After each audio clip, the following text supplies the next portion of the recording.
Miezi kadhaa ilipita tangu tukio la ule mama aliyekuja na mashine iliyoonekana kufa kabisa. Jina la Juma na karakana lilienea zaidi, si tu kwa sababu ya ufanisi katika kazi, bali kwa sababu ya moyo wake wa huruma.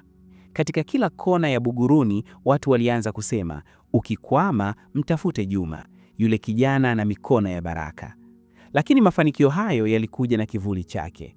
Siku moja, walipokuwa wanamaliza kazi, Juma alipigiwa simu na mteja mpya. Sauti ya mwanaume ilisikika kwa ukali kidogo. Nina mashine kubwa ya kupasua mabati imeharibika. Nimesikia wewe unaweza kutengeneza mambo ambayo wengine wanashindwa. Juma alikubali kwenda kesho yake, bila kujua kwamba kazi hiyo ingeleta mabadiliko makubwa katika maisha yake. Asubuhi iliyofuata alifika kiwandani. Kiwanda kilikuwa kikubwa, milango yake ya chuma ilikuwa imeandikwa herufi kubwa, magari ya mizigo yalikuwa yanaingia na kutoka, na wafanyakazi walikuwa wanatembea kwa haraka kana kwamba muda unawakimbia.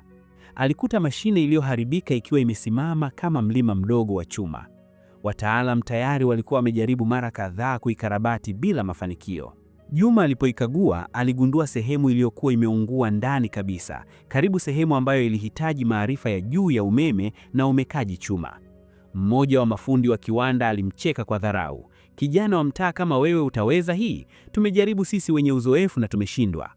Juma hakujibu kwa hasira, akatabasamu na kusema, kazi ya fundi sio kuongea, ni kujaribu. Aliingia chini ya mashine na kuanza kazi kwa umakini. Saa moja ikapita, saa mbili, mpaka saa tatu. Wafanyakazi wengine walikuwa wamemzunguka kama anafanya uchawi. Jasho lilimchuruzika, vidole vikawa na mafuta ya mashine, lakini hakuacha. Baada ya muda mrefu, alisimama, akavuta pumzi na kugeuza swichi. Mashine ilitikisika mwanzo, kisha ikatoa sauti ile ya kuanza kazi, sauti ambayo kila mfanyakazi alijua. Ghafla kiwanda kililipuka kwa shangwe. Imewaka! Mashine imefanya kazi! Mmiliki wa kiwanda Bwana Maganga alimfikia Juma na kusema, kijana, umetuokoa kutoka hasara ya mamilioni. Kuanzia leo, kazi yako haitakuwa tu karakana ya Buguruni. Nataka uwe fundi wetu mkuu wa matengenezo ya mashine zote. Juma alishangaa. Hakuwahi kufikiria kwamba siku moja angekuwa fundi anayehitajika na kiwanda kikubwa kama hicho. Lakini kabla ya kukubali, aliangalia mikono yake iliyokuwa imejaa mafuta, kisha akawaza kuhusu karakana yake, Mzee Rashid, na safari yake yote hadi hapo. Alisema kwa unyenyekevu, nashukuru kwa heshima hii, lakini siwezi kuwaacha watu waliompa nafasi kijana kama mimi. Niko tayari kushirikiana na kiwanda chenu, lakini sitaacha karakana yetu. Bwana Maganga alimtazama kwa mshangao. Kwa nini upoteze nafasi kama hii? Juma alijibu kwa utulivu, mafanikio hayapimwi kwa ukubwa wa jina, bali kwa uaminifu wa moyo. Maneno hayo yalimfanya Bwana Maganga kutabasamu. Basi tufanye kazi kwa ushirikiano.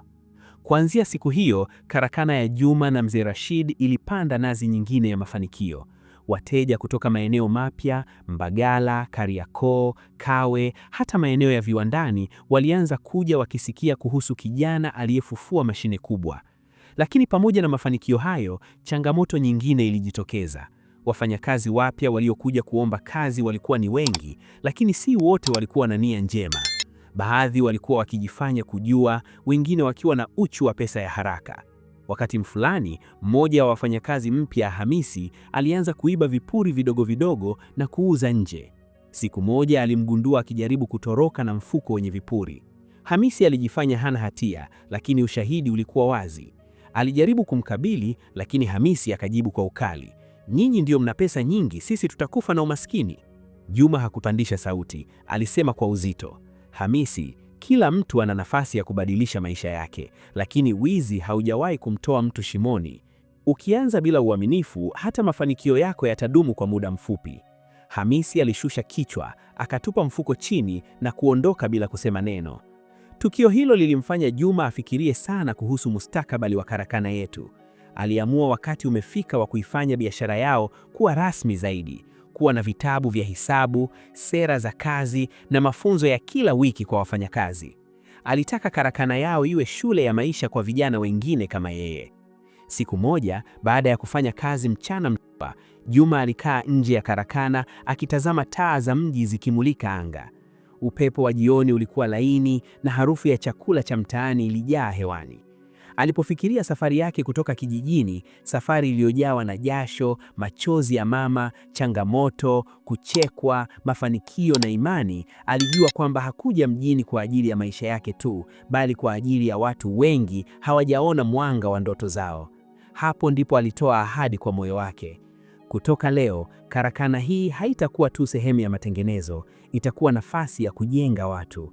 Na usiku huo, akitazama anga la Dar es Salaam liking'aa, alijua bila shaka safari yake bado inaendelea na sehemu ijayo itakuwa kubwa zaidi.